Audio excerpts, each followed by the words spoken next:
Dis hy. Hier staan ons lekker by Nampo, ons gesels met Agri Pieces. Ek chat bietjie met Wimpie de Pre oor die nuwe generasie Fox 60. Baie lekker implement. Kom ons luister gou 'n bietjie wat Wimpie vir ons kan vertel.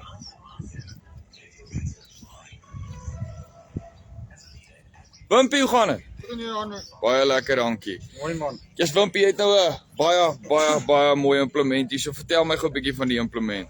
Man, dit is die Fox 60 wat ons nou hierdie jaar op Nampo launch. Die ouens wat bekend is met die BT reeks sal sien dat ons 'n hele paar veranderinge op die implement aangebring het. Soos byvoorbeeld die rolmoer wat ons nou bygebring het op die implement aan die voorkant, wat dan nou help om jou materiaal fyn te kap of fyn te kap en dan nou maar jou skottels agter die rolmoer wat dan nou jou materiaal sny en dit beter vermeng met die grond. So en dan sal julle sien ons het teenoor die BT reeks het ons ook 'n klomp veranderinge op die raam aangebring. Soos byvoorbeeld jou transportwiele wat altyd aan die agterkant van die roller was, wat nou aan die voorkant van die roller is, en dit help om jou gewig op die implement beter te versprei. Sodat die ou nie probleme op die raam ondervind nie. Okay, so hy sit bietjie meer balansering rondom die proses. Ja.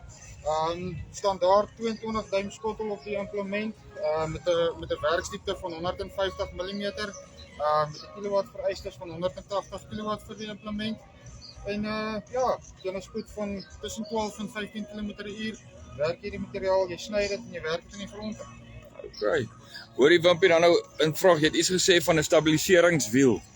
Hierdie wielietjie wat jy hier ingebring het. Yes. Wat is die plan agter hom? Die stabiliseringswiele aan die voorkant help maar net om jou implement te stabiliseer terwyl jy werk, sodat jou implement nie rondbeweeg agter jou trekker. Okay. Alright, hoorie Wimpie, baie dankie vir die gesels.